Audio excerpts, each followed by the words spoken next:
Hello, hola, buenas a todos. It is the Chancleta Generation Podcast.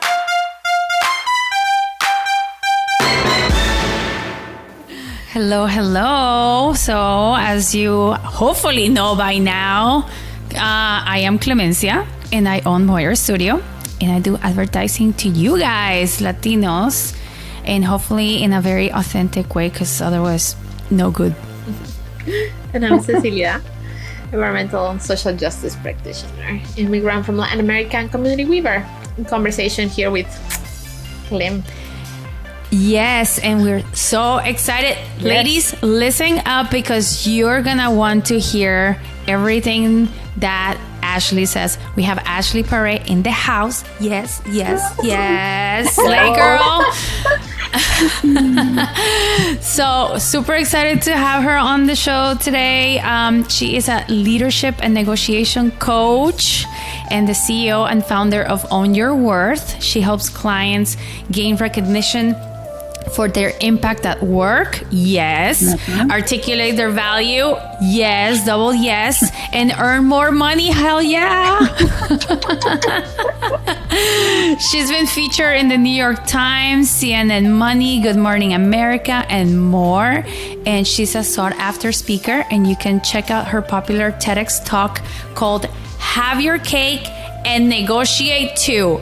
Girl, welcome. Hello, hello. Hola, I'm so excited to be here, especially after that introduction.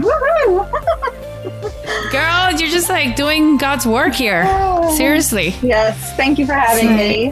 Let's do it. Let's do more God's work. So for you guys out there, I've known Ashley for many years and she's amazing. And like we've seen each other's careers just like, you know, go the distance, and it's been really exciting to see, you know, like I was there when she did her TEDx talk and it was super exciting, and so I've wanted to have you on the show for a long time, and it's just like it's such a treat to have you. So yes. Awesome. I'm excited to be here. You helped birth the Own Your Worth brand.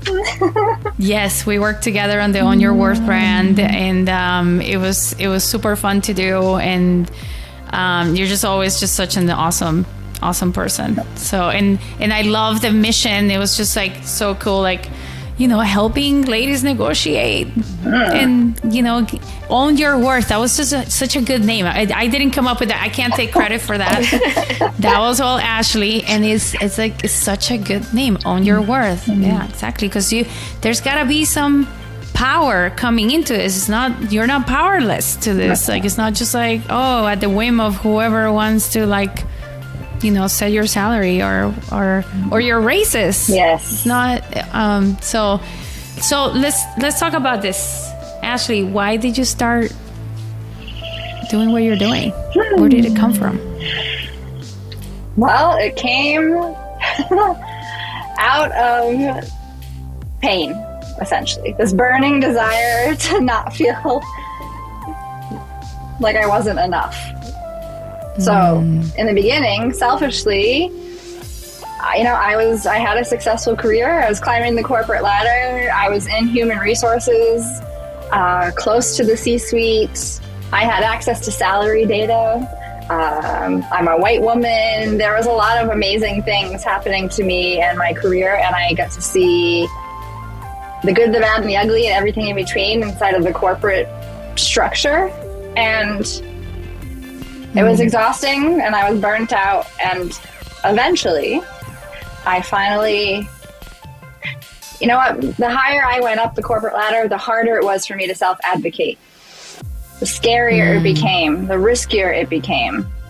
Even when I had the rule book, even when I was negotiating on a daily basis with folks, even when, again, I had access and, people would say, hey, HR, like I was a scary, like, ooh, you're going to talk to HR. Like I had quote unquote power, and still it was really hard for me to self-advocate. And it came to a head when I asked my boss for a raise, just like many of the men had done in my company before me. And I was told no.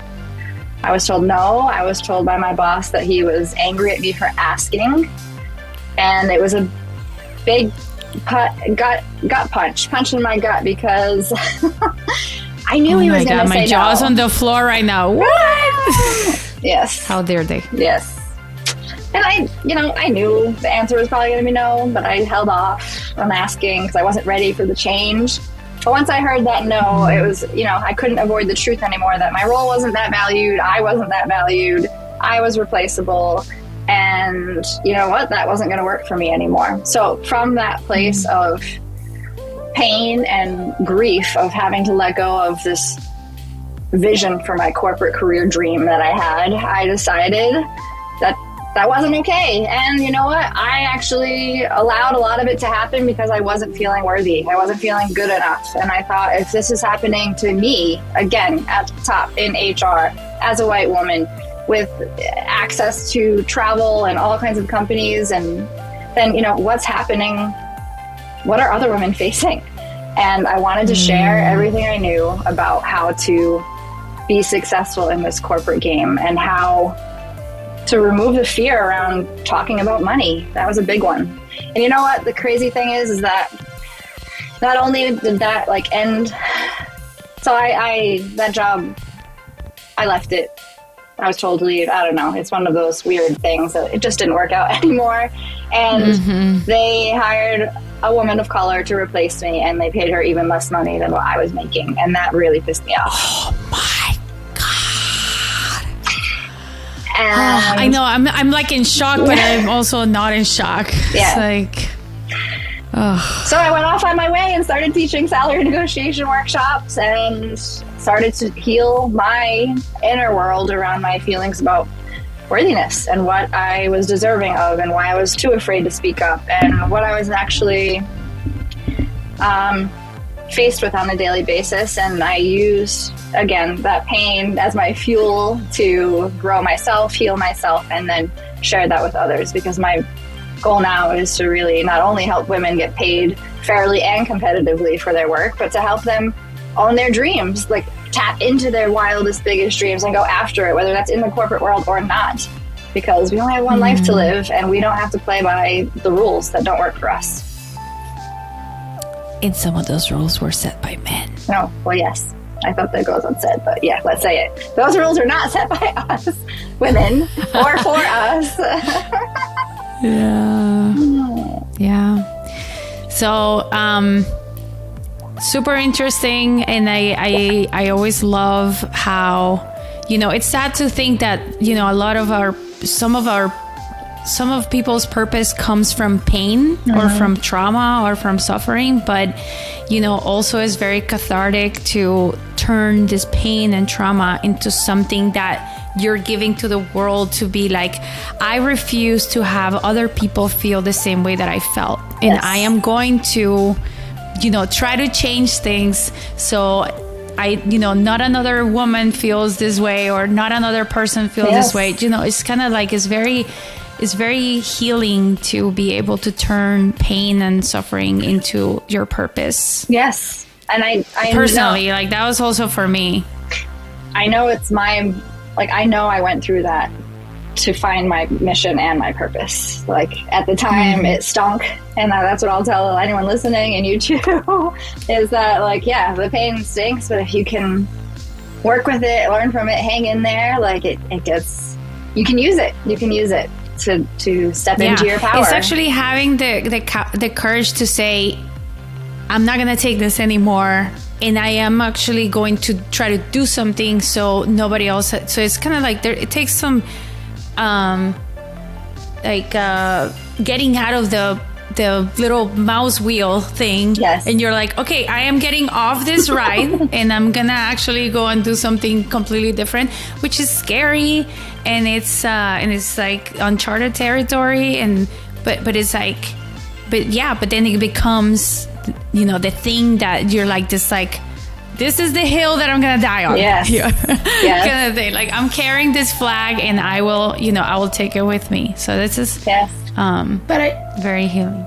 Thank you for sharing that, Ashley. And I also think it takes courage, but it also takes a little bit of privilege, because a lot of people cannot afford to leave positions and cannot afford to ask for that raise because as you described, like what is the market for people who hold other more marginalized identities, and like that is, I think, the value of, for me, what I appreciate is your transparency and honesty of sharing. Like, I could see the difference between what was happening with my male colleagues, and and I have this position privilege. I've had education, I have access to information, I can see, I know what is happening in this field. What happens with people who don't know, and in that lack of transparency is where the power keeps it's being held, right? Like, for HR. And I always tell Clemencia, like, that's the beauty of unions. So people who can come together and negotiate as a bargain and put everything in a contract, and everything is spelled out and people can ask. And then there's also other places like co-ops who have very transparent scales of salary, right? So like, I think that I appreciate so much your honesty and your vulnerability in sharing, like, this was with all the information I held, with the power I felt I knew, and I still felt the value. And then I could see how other folks were even more devalued, and that is the motivation for, like, to take that courage and your privilege to that other level. Yeah. But also it's like more, unions are limited to like a certain industries, but it's like, the more women of color are educated, the more they're gonna get into corporate America too, and the more they're gonna have to do this too. Like, there's not gonna be any union for them. They used They're to on be. their own. They've been like, I mean, it used to be, and that is a whole other conversation, right? But that this idea that why we cannot have those bargaining units and as a group, and that has been something that has been eroded over time. But all I'm just talking is about the concept of having access to transparency and having access to the information, and what do we do with that information. And Ashley saying, I had all this knowledge, and that inspired me to build this ability to, like, take it to other folks, which I think is beautiful. Yeah, and when I first started this path and my mission, I had just recently moved back to Boston, and Boston wanted to be one of the first cities to close the gender pay gap, and that's how I got involved in the work here. And it really does require not only women to advocate for ourselves, but it requires leaders, both men and women, to advocate for their team members, and it requires CEOs, and it requires organizations, it requires people, it requires lawmakers, it requires our system, right? We need a massive transformation and effort. And the law, because as you're saying, Cece, the laws are not, if there's no bargaining unit, what can we fall back on? If advocating for ourselves isn't working, right, what do we have? And so there are starting to be some laws in some cities around the U.S. around pay transparency, around, in Massachusetts in particular, right, not asking.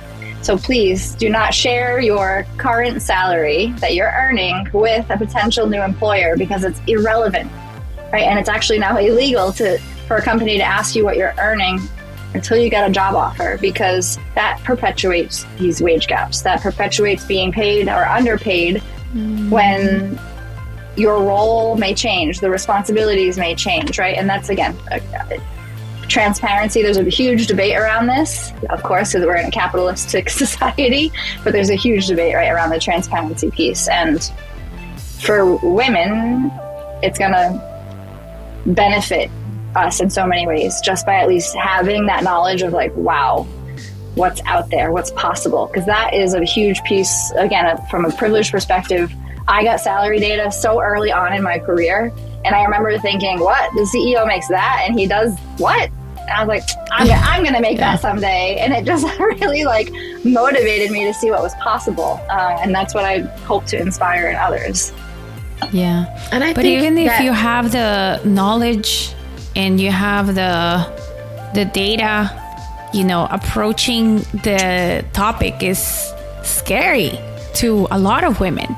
So I was going to say that takes us a little bit into, like, that you mentioned, actually, like, the relationship to money. Like, even so, like, when you say what do we fall back, and even amongst, like, I know that there were many generations that would never feel comfortable asking their coworkers or their peers, what is your salary? Not even because maybe it's this idea that you might be in competition. If you're making more, are they going to come for what is like, is the only just an amount? And then they're going to take that zero sum kind of mentality, which I think is a myth, it's a false premise. And also culturally, and we thought when we were talking about how to address it, like, and Clem and I had a conversation with another organization, a report that came about the gender gap, and the Latinas with a bachelor's degree are some of the groups that are less, like, earn less in that gap with the bachelor's degree, right? So when you compare them with other groups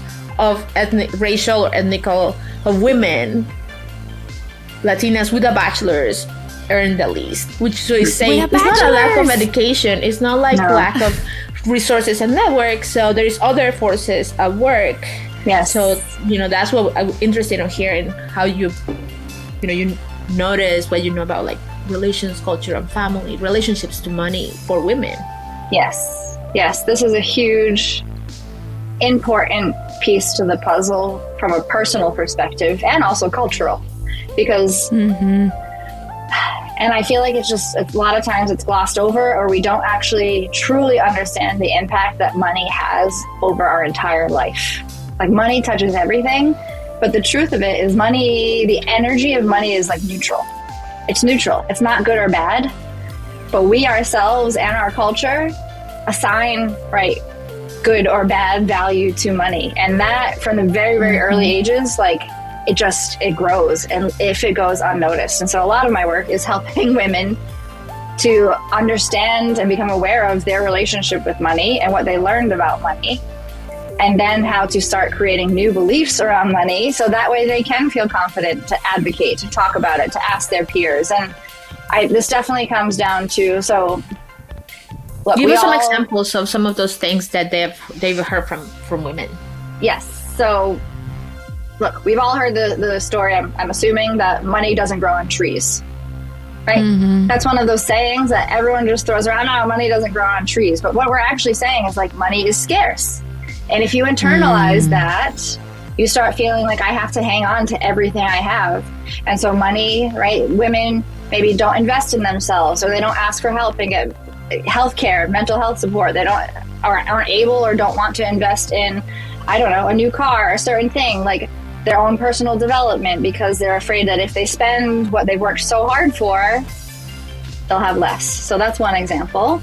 Then there's just depending on so our childhood plays a huge piece in this. So your race, your gender, your ethnic background, your socioeconomic status, the country whether or not you're a first or second generation here in the US, or your country of origin, right?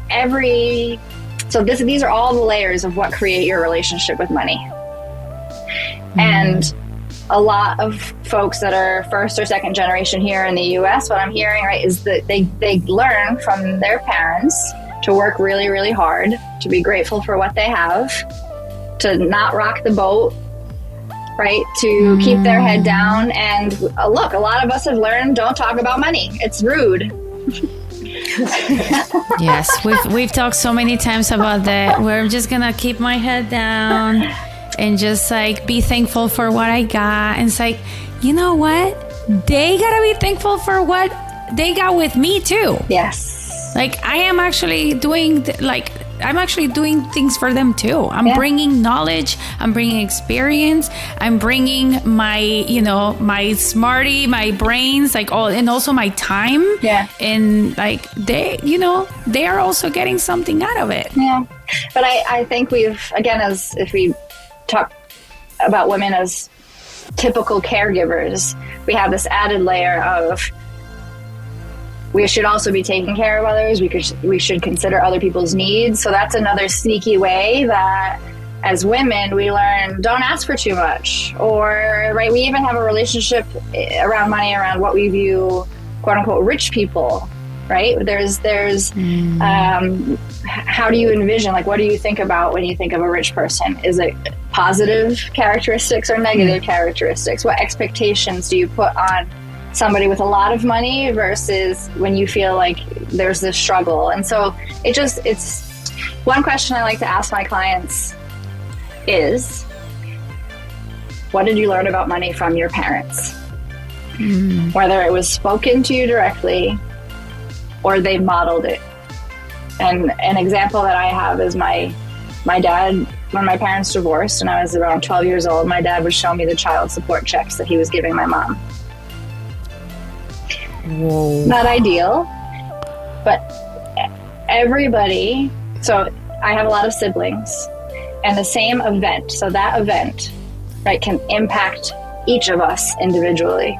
And so what I took from that was, number one, I'm a burden. Number two, I have to work really hard to make money. And number three, money is the answer to my freedom, to my ability to not have to ever ask for help and to get out of, whatever I didn't want to be a part of. And that kind of set me up for my career and what I felt about money in the beginning. And when you attach so much of your life and safety to having or not having money, it makes, advocating at work feel really, really freaking scary because it feels like everything is on the line. So yeah, it makes you live in survival mode. Yes. You're just like, I can only get to this. Like, I'm always doing the bare minimum all the time. Yes. And something else I've noticed, I think we chatted, you alluded to this, I think, Ceci, that I find if I'm working with a woman of color,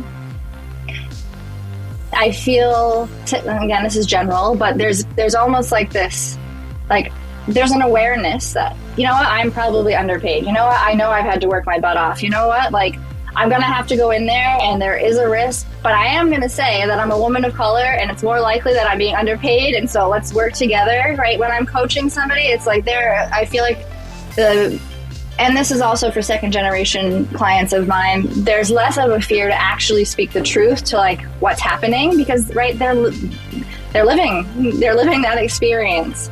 And again, this is generalization, but I feel like from my own experience and where I don't know, it's almost like there's more of a fear to rock the boat sometimes and say like,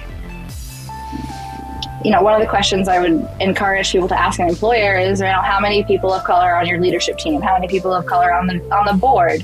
And I feel like even from my perspective, I've been afraid in the past to talk about that because it feels, this is part of me probably growing up white. It's like, it feels almost wrong or like too intrusive, but this is the stuff that we need to, as a white woman, I need to be talking about this. We need to get this information.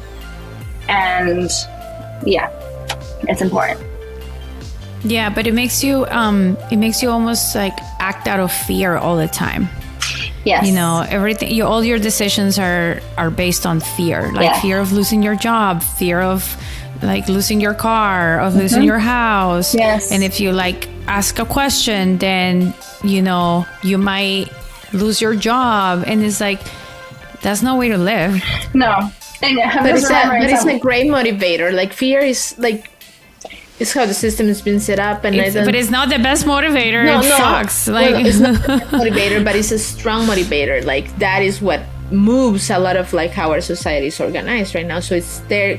Ashley mentions systems and all the layers, and I think it's so important that you framed it that way. At least for me, because what you just described resonated highly for me. Like I feel like my mother had a very healthy relationship with money. I think I have a very healthy relationship with money, but you said something like you've seen money as the ability for you to have freedom. For me was like, if I cannot help my parents with more money, I can make enough money for me and take care of all my needs, my education, my stuff, and my career, and I can take care of this one. So then my parents, my siblings or my parents, and my mom has always been very generous. And when I think about like her generation, like my aunts, her siblings, is like I can see the difference between how they relate with money. And she always has, I feel like she's more like loose, like she shares her money a lot and it comes back.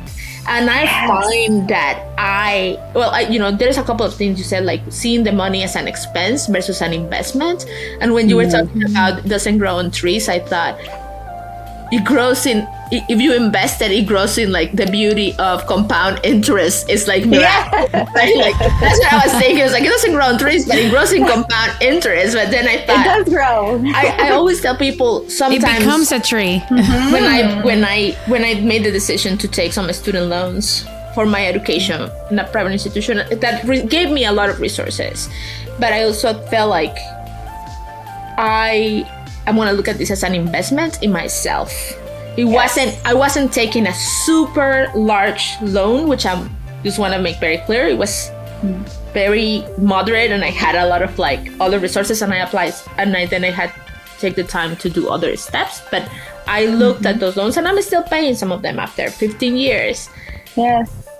As an investment that kind of like gave some foundation for me to have other opportunities versus an expense. Yes. Yeah, Yes. but in a way, sometimes that is seen as selfish, right? Like we're being selfish if we actually invest the money in ourselves instead of like, you know, helping your parents out first and things like that. It's like, in order for me to help my family, I need to prepare myself to then do it. Because otherwise I'm just like, I'm stuck. Yeah. You know, I need to build myself up first. It's just like, you know, in the planes, like you put on your mask on first, and then you put on somebody else's mask on. Yeah. Like, you know, you got to take care of yourself first. And you got to invest in yourself first. And that's not selfish. No, and that is part of the culture around money as well, which is work. You have to work harder and harder and harder. And you should, like, the path to burnout is the only way to receive. And that is just not true. We deserve rest. Like, the more we rest, the more we receive. The more that we invest, the more that we receive back, right? So this is the abundance mindset of money. And I really just want to reiterate, because we talked about the fear, but if you are somebody who's feeling stuck right now, that money feels overwhelming, that you're living paycheck to paycheck, bill to bill, or if like you're one broken car down away from like feeling like, oh my God, then that position, and number one, it does feel scary. And yet you can take small steps to regain like control of your options. So I know that, you know, if there's a fear of asking for more money because you may really lose your job if you do speak up, because let's face it, that's a real potential. When you advocate, when you negotiate, there are risks. You can hear no. You could lose a job. I mean, honestly, you're better off knowing that sooner rather than later. But if you need the money, right, then do what you can. Like I have a lot of clients that are like, oh, you know, I'm so mad at myself because I accepted a job at a lot less money than I wanted to. And now I'm here and I'm stuck. And no, it's okay. It's okay. Notice where you are and start taking small steps to transform your relationship with money, to build a skill, to take the time to interview, to ask for help, whatever it is you need. So that way, because you're no good, as you were saying, you're no good to anybody if you're burned out and you're afraid. And so we want fear to be a motivator, but for many of us, we don't know where to begin. And right, having the ability to ask for help, to receive help, is also connected to receiving more money, because it's okay to say, I can't do it all. And again, if you've learned from a cultural perspective that you should be the breadwinner, you should work really hard, you should take care of all the kids, you should make the food, you should do all this, you should do all that, then it can be really hard to say, hold on, what about me? Because you've learned to put other people's needs first. And all of this, right, crashes in at work. And when you're in a job, and when you're trying to get paid more, and you want your boss to recognize how much of a badass you are. Yeah. And you know, we going back to this fear, like, you know, I was thinking like it is a great motivator if you turn the fear into like action that you're like gonna do for yourself. But for me, for example, you know, I grew up in a very like my dad was very competitive, and he wanted us to be extremely competitive too. And to me, that turned into like fear of failure, you know, and so it was paralyzing to me. It was the opposite. Like instead of like me going, yeah, I'm just gonna try it. And then sometimes I did, but then sometimes I would be like, for really important things, like I would be so scared of failing that I wouldn't even try it, because I was just like, I'm terrified. I don't even want to try this. So it's like, it was a very big battle in my mind about like, what am I going to do with this fear? Like, am I going to let it paralyze me, or am I going to just go through with it? And it took it took therapy and things like that for me to actually say, okay, I'm actually gonna move through this fear, and I'm gonna take some action for myself. And it's like it takes a lot of like breaking barriers to like make it a motivator. Sometimes it's paralyzing. Sometimes it's the opposite. Sometimes it makes you not do things. So yes, and thank you for sharing that, Clem, because therapy is a hugely powerful tool to begin growth and healing. And so is having a mentor, so is working with the coach, right? Finding anybody, again, that place where you get to where it's like, I'm so stuck and paralyzed that I need help. Like, I hope you don't have to get there. That's what happened to me. But if you do, like the money is so interconnected with our emotional world and our feelings of self-worth. Again, if we go back to what I shared, right, the energy of money is neutral, but it becomes super entangled with our self-worth. And you cannot always, right? I can give somebody a script, right? I'm going to give all the resources to everyone here, and they can have my scripts. They can have whatever they need to sit down. And how do you start a conversation with your boss? How do you ask for money? But if emotionally you are so afraid and you don't have the courage and you don't have the capability because the fear is keeping you stuck, then, right, as in my case, I knew all the rules, but it wasn't helpful. I was still paralyzed to speak up because of that fear. So it is why I'm doing what I'm doing. It's also why, what's possible on the other side of moving through that fear is so beautiful and powerful. And so thank you, ladies, for bringing this conversation up, because if we can just unlock one person and have one person get off that fear hamster wheel and try to do something, right? Whether it's ask for help, whether it's talk to their boss, whether it's, call their parents and say, hey, what happened here? Whatever they need, right, to begin that process, then to me, that's helping them own their worth, and it's enough. And that also, that one thing that you said is so important, asking for help. Yeah. It's like recognizing that I can't do this on my own. I've gotten this far on my own, and I actually need help. Yes. Like I don't see a way through. Yeah. And it's okay to not see a way through, because we can't do everything. Yeah. We want to, yes. But we can't. And so it's good to like ask a friend, like, and like friends are like, my friends are always just like building my ego up all the time. Like, you're so amazing, you're so awesome. So it's nice sometimes, like, hey, can you just tell me how awesome I am for like a couple of hours while we have some coffee, and then I can, get the courage to go and, try to get a raise. Yes. Yes. And that's another piece to asking for help, is surrounding yourself with supportive community. Like, I've had to pay thousands of dollars at this point, right, to create a new network for myself of business support, therapists, coaches, right? Like, I've had to recreate my branding team, like all of these things that I've invested. I wasn't born with this amazing supportive network, right? I had to work, earn for it, and create it. And that's another reason why being paid fairly and competitively is so important, especially as women, because we need that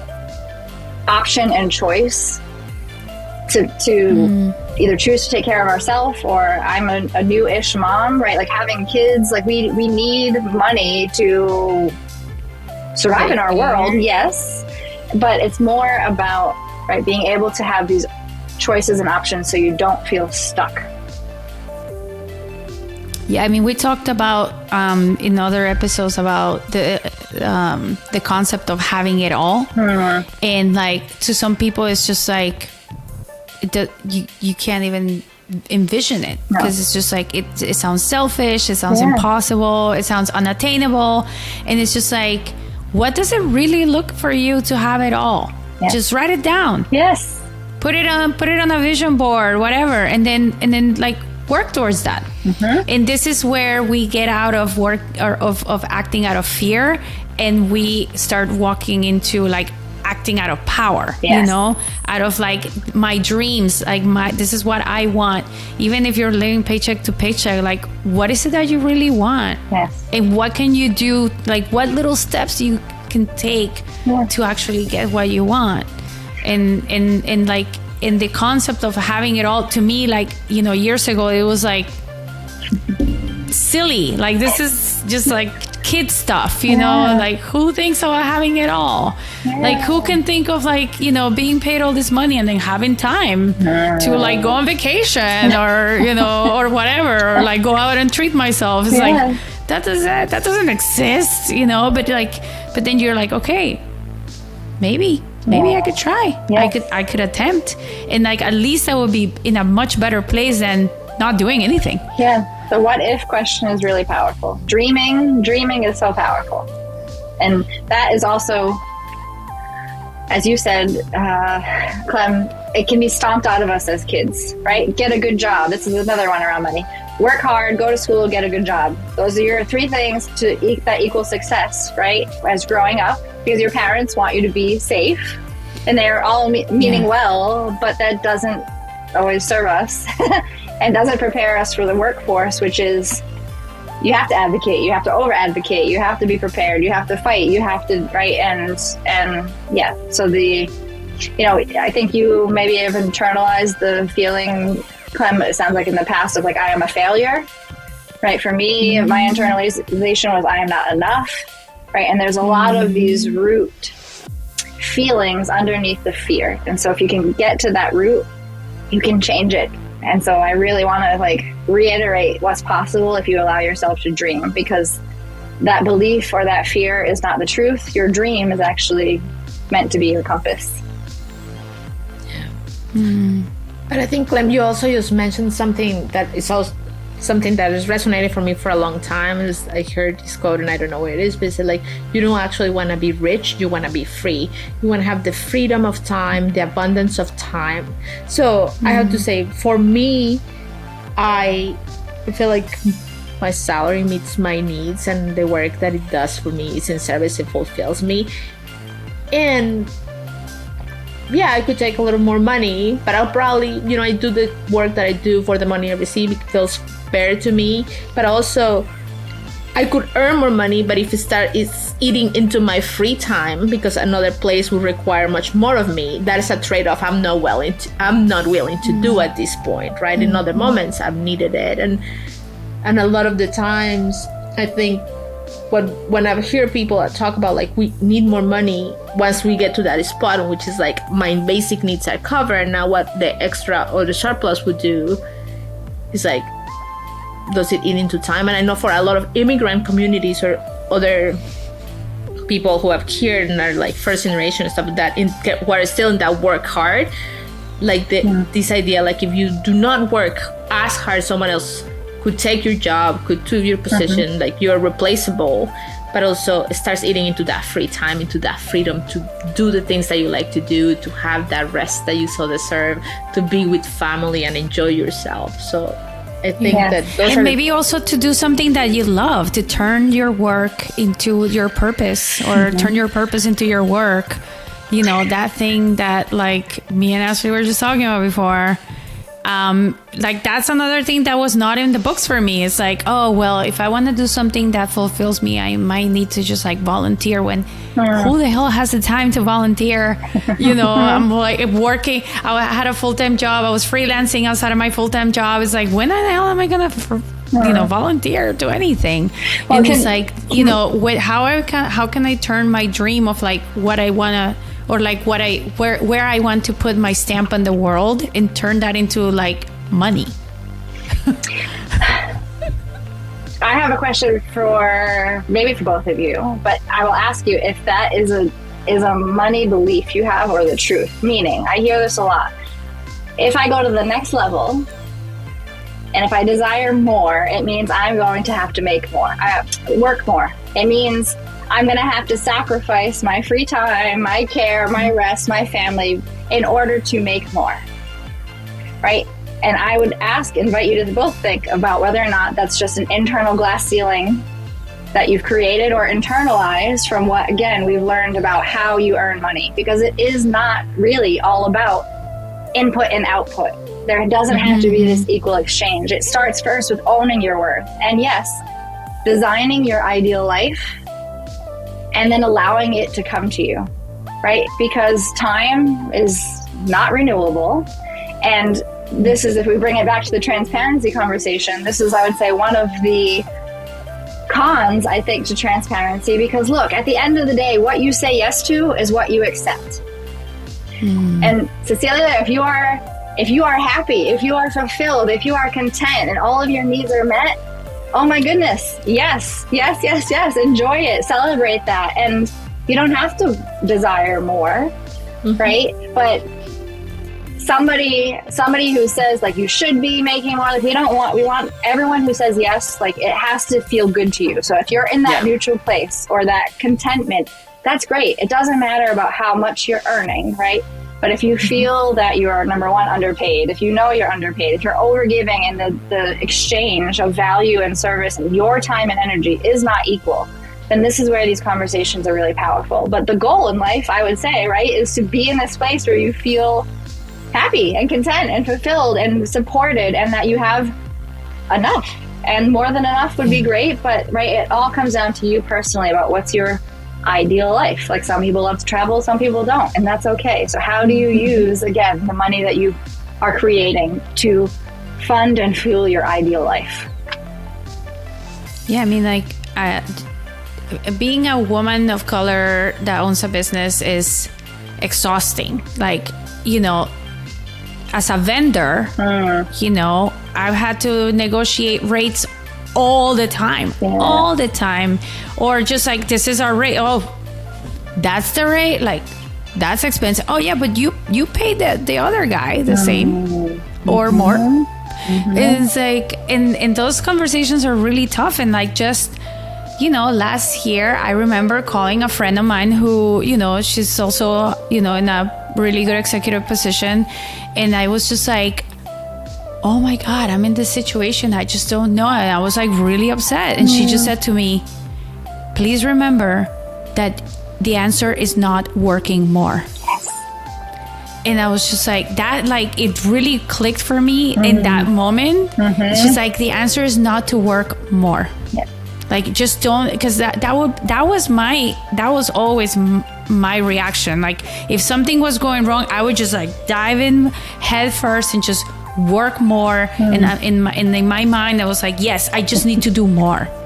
And it's like, how much more do I have to do? Like, I have been burnt out so many times, like sick, like actual physically sick from from burnout. And it's like, no, I am not willing to do this again. Like, I'm putting this toll in my body and my mind, and then my family, my husband, like, you know, he also has to listen to me, you know, going through all this crap. So, you know, am I willing to put all of this, you know, through the ringer again, just because, like, you know, something happened and I just need to do more? Like, you know, that whole thing, like, do more, do better. No. So, Clem, you found out that working harder was never going to be enough. And what I'm hearing you say is you decided to finally put up a boundary. Finally, number one, decide that, hey, I am enough. I'm good enough. My work is great. And if somebody, right, this is what I would recommend. If somebody doesn't want to pay me what I'm asking, great, we're not a good fit. But when you put up that boundary and finally said no, I'm guessing you have had a lot more freedom and rest and health and probably more ideal clients come your way. Yes. Definitely. Yeah. So saying no is really powerful. But you know, it's funny. It's like, even if you think that you have healed some of these things, they sneak up on you sometimes. And then something comes up and then you see yourself again acting out of fear. And like, you know, not letting go of a client because you're scared that, you know, there's this revenue that you're losing. And you know, I have other friends that also have their own businesses, and we talk about this all the time. Oh, staying with like deadbeat clients because, like, you know, you need the money, and like, it's the same. You stay with a deadbeat job because it pays you and you're scared. And it's like, oh, the job market and blah, blah. And there's all these things that you like put you kind of like, it's head trash. Yes, it's head trash. And it's also, right, the opportunity for you to say, well, what if? Like, what am I going to gain? So you know the path, right? Everyone knows the path that they've been on and where they're going if nothing changes, right? If we don't do anything, we're going to get more of the same. And so the opportunity is to say, what if I did something different? What could possibly be? If I said no to this, what do I make yes for? And that's, again, from this abundance place of, there's so much to go around. There is money on trees, and money's everywhere. It's in the ether. It's available. You just have to open up, right, and get ready to be like, yeah, I am enough. I am money. I am rich. I am ready. Woo! Ashley, and reaching into the ether and growing some money. Yeah. I'm sure you have like a whole set of things that when you think of like coaching, negotiating, but what are some of like you say like my top 3, like if people could do at least these 3 things. I'm sure like every person who comes to you has to, do the conversation, find, get at those root things, have like more like tailored programs. But like when I think of negotiating, I don't know, like I grew up in Guatemala, and like when I used to remember going to the market, and part of like going to the market was kind of like negotiating, like bartering to like with the vendors, right? And like my mom was really good at it. And I wasn't really like, you had to learn it. She'll be like, what, how much did you buy it? I send you to this and you better come back with some money back. And you're like, I don't know how you do it. Like, but it was kind of culturally about going pressure. To just the regular market, regular stuff. And I think it was, there was a give and a take, right? And I kind of changed a little bit. Some of like stuff like, would I go to like a supermarket and negotiate? No, I pay the price that they said. Like, why do I negotiate with people who are more like growing like a smaller, like I have a different view of that. But I think that learning of going like kind of having a conversation about money was something that I grew up culturally. But like when negotiating here is that sense of like, can I go to the supermarket and like that's the price ticket, I'm not gonna go. But people bring coupons, people bring discounts, people use other things, right? So there is always kind of like ways in which you are in this conversation when there's 2 sides and one has a job or money and someone doesn't. What are some of those basic, very core things that are important for negotiation in general? So I want to make sure I'm understanding. So I think it's amazing that you've had that healthy discussion around money growing up, right? It's very rare. Yes. Well, it was mainly about going to the market and buying and bringing back. But you said your mom was generous. You said your mom was generous, right? It seems like you've talked about money, or money wasn't this scary or silent hush thing, right? Because that creates a barrier if that was what your childhood was like, right? And so I would say, let me understand the question again. You want me to share my like top tips for somebody who's thinking about negotiating, whether it's at job, rates, like talking to a partner, like talking about money. Yes? Yeah, when you think about like that initial negotiation, about like what are some of like core pieces to that negotiating process? Yes. So I would say number 1 is become aware of your relationship with money. So if you think about asking, where are you emotionally? Does it scare the crap out of you? Are you just a tiny bit scared? Are you like head in the sand? You don't even want to think about it. Don't even come at me with this. Or are you like, yep, I'm at my wit's end. I'm ready to do this, right? So get a temperature check on your own emotional feelings around asking for whatever you're going to ask for. And that way, right, I tell my clients, don't ever ask for something for the first time in front of your boss or in front of your client. Like practice in the mirror, in front of your dog, with a friend. So get your emotional temper check on your relationship with money and that ask. And if you need support to help it become more neutral, practice. Number 2, I would say, is get very, very clear on your ideal outcome. What are you asking for? What do you really desire? What are you willing to accept and say yes to?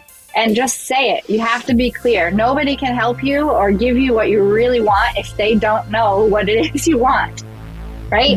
As a boss, as a manager, if I have an employee, right, from an HR perspective, men would have no problem telling me, Ashley, I'm not taking the sales job unless you're going to give me $250 minimum with this and that, right? And I'd say, great, my company can't afford that. Thank you so much. I'll be in touch, right? Whereas women in the past, right, even women in sales, right, who again talk about money for work, there was a lot more of like, what are you offering? What's the range? So I would say be very clear. I, as a boss or a friend or an HR manager, can't give you what you need if I don't know what you're looking for. Because if you really want 20 grand and I think you want 5 and I give you 5, you're going to be offended. So, and I would have no idea. So ask for what you want. And the third one is just be willing to walk away. Or trust, I'll rephrase that. Just trust that no is not the end.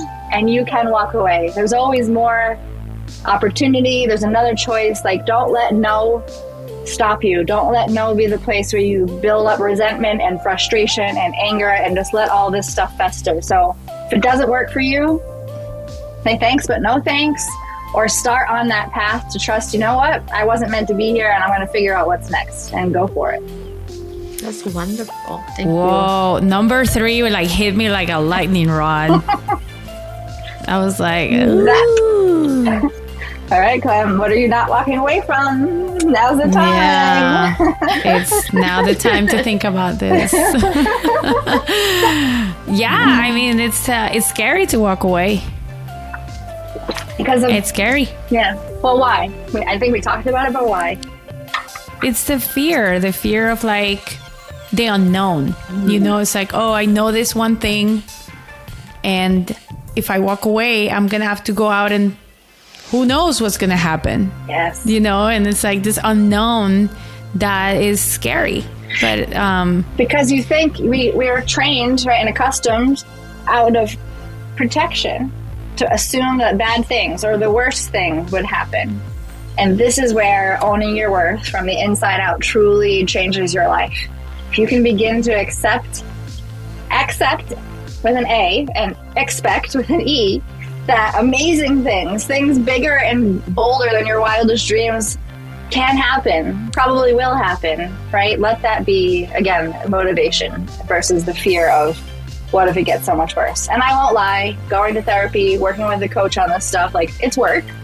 It's not always fun. There are probably tears. I think all of my clients have cried at some point. I have done this work and it can feel hard, but again, you know the path you've been on and you know where you're going there. So try a different track.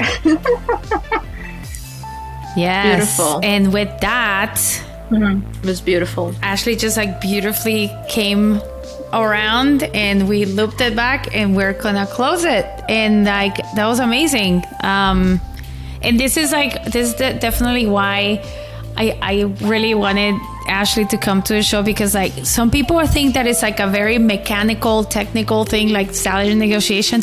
It is such an internal and personal work. It's really about yourself. And it's really like working, like when you're like healing this like negotiation money stuff, you're also healing so much more. Yeah. And it's just like it like just talking about this is just it's great. I mean, it's like and it's not just like, you know, 1, 2, 3, 4. It's like deep personal work, and I love this kind of stuff, and I really wanted to like hear it from you and like really pick your brain about it. So it was really, really awesome. Yeah. Thank you so much. Thank you. We really are healing. This can heal generations back and generations forward. It's really powerful. Yeah. So thank you. And when we have much. a whole generation of women that are empowered and walking to the negotiations like men do, then this will be a new world. Yes. Amen.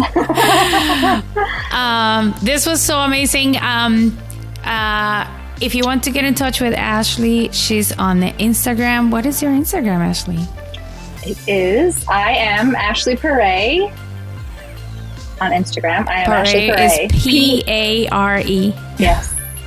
I am Ashley Paré. P-A-R-E. And she has a gift for our listeners, and she was so awesome about doing this. If you go to her website, ownyourworth.com, there will be a free resource, which is a what is like a PDF that you can download. Yeah, we'll link to it. It will be a free guide on all of the questions that are you can, should, and that you need to ask before you say yes to your next job. So questions around your own relationship with money, questions to ask the company, questions to ask your future manager. So if you're thinking about what's okay for me to ask, what's not okay for me to say, this list of questions will help you navigate your next move from a place of power. Yes, so ownyourworth.com. Very easy to remember. And also, like, take that and put it on a post-it on your desktop. Own your worth, girl. Yes, you are worthy. You are worthy. Worthy community. Yes. Yeah. Thank you so much. To get in touch with us, we're also on Insta and on TikTok and on Twitter at Chancleta Generation, Chancleta Gen if you're on Twitter. And if you like this podcast, share it. If you're a woman, you better share with all your friends, because I do not know one woman that wouldn't benefit from this. I really do not. We have not nailed this. None of us have nailed this. Like, we really, there's so many things that we can unpack from this conversation, and also just like things to think about for ourselves. And we have not nailed this. So please, if you're a woman, share this, because it's important. This is how we make a different world. Yes. When women rise up and we have equality, that's when we change the world. So with that, thank you so much. Thank you. And we will see you. We're actually going to take a break. This is our last episode of the season. And please follow us on social for the next date of the new season. So thank you so much, Ashley. Have a beautiful Thank you, summer. Ceci.